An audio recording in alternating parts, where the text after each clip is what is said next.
power has its limits. And he says this in Ecclesiastes 8:6-9. For there is a proper time and a procedure for every matter, though a person may be weighed down by misery. Since no one knows the future, who can tell someone else what is to come? As no one has power over the wind to contain it, so no one has the power over the time of their death.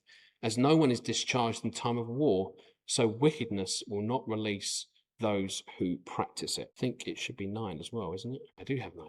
All of this I saw as I applied my mind to everything I've done under the sun. There is a time when a man lords it over others to his own hurt. I think verse 6 is honest. Living under difficult decisions, he says, can leave a person weighed down by misery. And Solomon doesn't ignore that. He knows authority can press on people.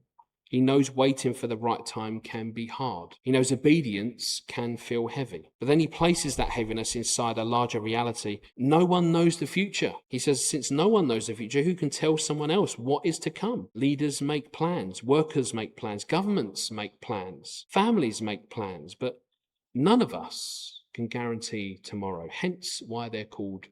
And this applies to everyone. It humbles the person under authority, and it humbles the person holding authority. Verse 8 goes further. No one has power over the wind. No one has power over the time of their death. That is Solomon's way of saying that human control has clear limits. A king may command an army. A manager may command a team. A government may pass a law, but none of them command the breath in their lung. None of them decide the day of their death. All earthly power sits under God's larger rule. Solomon also says that wickedness does not free the people who practice it.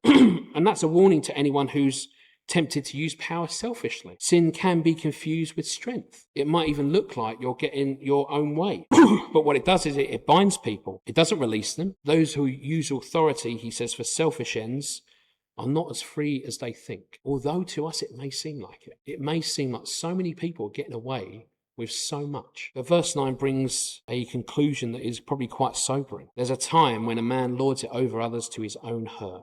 Power used badly harms the people underneath it. It also harms the person using it. Domineering leadership damages relationships, hardens the conscience, stores up trouble for all. And Solomon says he's watched this under the sun. He wants us to see this quite clearly. I think this probably is a kindness to those who feel small under someone else's decisions, who feel powerless under someone else's rule. The person over you has the power over us to shape our week, but they don't own the future. They may frustrate us, but they don't sit on the throne of heaven. They may mismanage what they've been given, but they will answer for it. Truth will not remove every hard day. That understanding will not make it easy every day. But I think what it can do is keep the hard days from consuming us entirely. And so this passage speaks more than one group. To those under authority, it says, do not live in constant reaction. Seek wisdom. To those with authority, it says, your power is limited, temporary, and accountable. No one under the sun gets to play God. So, if earthly authority is real, if it's imperfect, if it's limited, how do we live under it with peace? Of course, the answer is Jesus. Every single time. He lived under earthly authority more wisely than anyone else ever has. He is perfect. He can do that. He grew up under parents who didn't always understand him. He lived under Roman occupation. He stood before religious leaders who mishandled truth. He stood before Pilate, a political ruler with power to condemn or release him. And in all of that, he never confused earthly power with God's throne. When he is in the desert, when he is in the 40 days,